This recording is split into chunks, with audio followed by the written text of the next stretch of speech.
Hello, this is Richard Jacobs from Speakeasy Marketing, and today I want to show you a very cool set of tools that I've started using to help diagnose what's going on my clients' websites. They're called Heatmaps. It shows you actually where people are literally clicking on a web page. Now this is one of my clients, and I'm going to show you what's happening on this guy's heat map. So this is his homepage. And as you can see, he's got a picture of himself here, and a lot of people are clicking on it. The redder the area, the hotter it is, the more people clicked on it. So you can see people clicked on his picture. He has a big, gigantic picture here, and a lot of people clicked on it there. You can see his top navigation, home, about us, all that stuff. People clicked on stuff there. His name. And as we scroll down, he's got a lot of related articles on the right side of his site, and we can see that some get clicked on more than others. So like, what causes a police stop? So I can tell that people were a lot more interested in this article versus DUI, driving under the influence. So this tells me some things I can do on his site and your site, the user behavior and what to fix. And I'm going to show you some insights I got from his. So in his site and some of my other clients, we saw that a lot of these pictures are getting clicked, but we don't have them linked anywhere.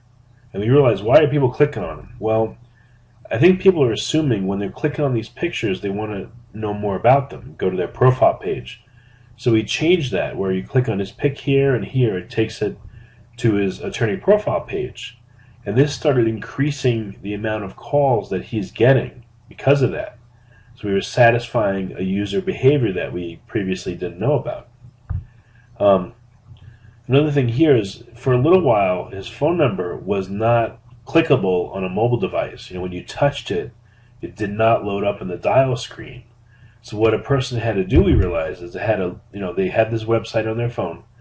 They'd get the number, they'd have to go to their dial screen, type in, 914, whatever it is, whatever number, part of it, and then go back to this screen, remember more of the number, go back and type it in, go back to this screen, and go back to, it was kind of annoying to do that.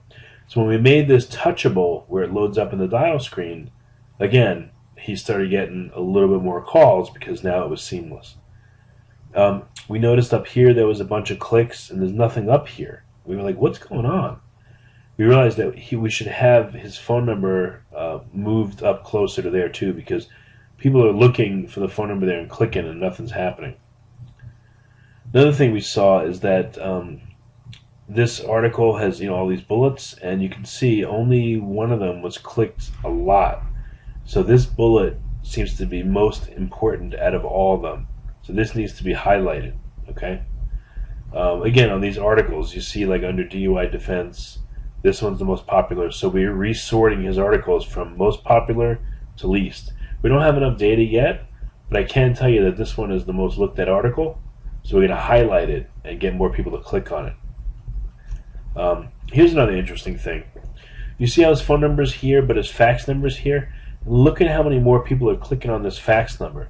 Well, that tells me that because there's all this white space below it, and the address and name is here, people are expecting the phone number to be there, but it's not. The fax is there.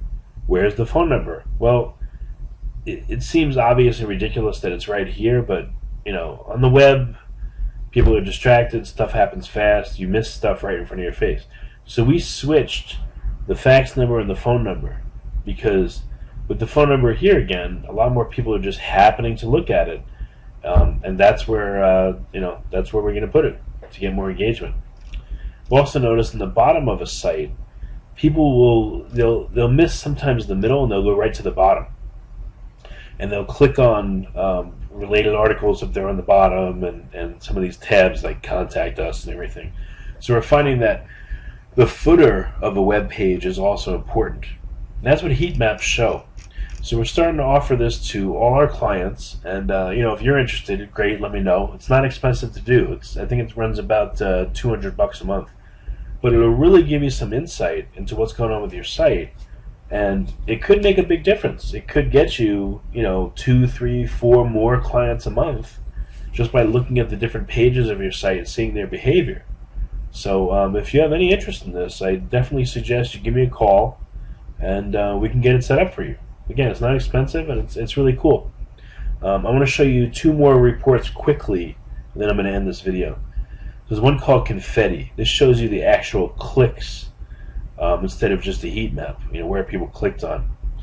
And this widget here will show you where they came from. So a lot were from this person's website itself. Some were from Google, some were direct where they typed in the URL name, some were from some other websites. I like to look at the time of day they clicked because this kind of breaks out the most individual clicks. Okay, so now you can see, within a given area, this area was clicked on by, it looks like, 4 or 5 different people. This one was clicked on, again, depending on the colors. Just another way of looking at what's going on a page. Look at this area. It's clicked on by a lot of people. So it just gives you insights into what's happening. Another thing is called the scroll map. This is cool too. You can't see the legend on the right, but white is hottest, meaning that's where the most people that were on this site looked. Then it goes red, then green, then blue. So blue is the area where not a lot of people looked on the site, okay? That does tend to happen near the bottom because people don't scroll very much. They get tired. And this starts when someone first scrolls. So typically, people will scroll down to a certain point. So on his site, this is the area where most people are looking. And when you look on the other maps, you see that's where a lot of people are clicking. So some important information should be here. Call to action, badges from National College or Trial Lawyers Association, whatever it is, should be here. That's what this tells me. So we may do a slight redesign. He's still getting a lot of people looking up here, which is good. Orange and red still are pretty hot, not as hot, but now he's getting to the green. Not as many people are looking there. By this point, again, less people are going there, and that's natural on a page. But this just tells you what's visible without anyone having to scroll is very, very, very important, and that's what scroll maps show you. On some of them, we'll see highlights, halfway down the page, all the way down the page. On this site, no, on this page, but on some we will. So again, these are tools that all come together in a bundle, and again, with proper interpretation, this can make a huge difference in your website, without you spending any extra effort to market to people. It's like having a store that's arranged in just the right way, with just the right things to compel people to get you to buy, or to call, or to email. So I hope this helps, and if you have any interest, let me know. This is Richard Jacobs from Speakeasy Marketing.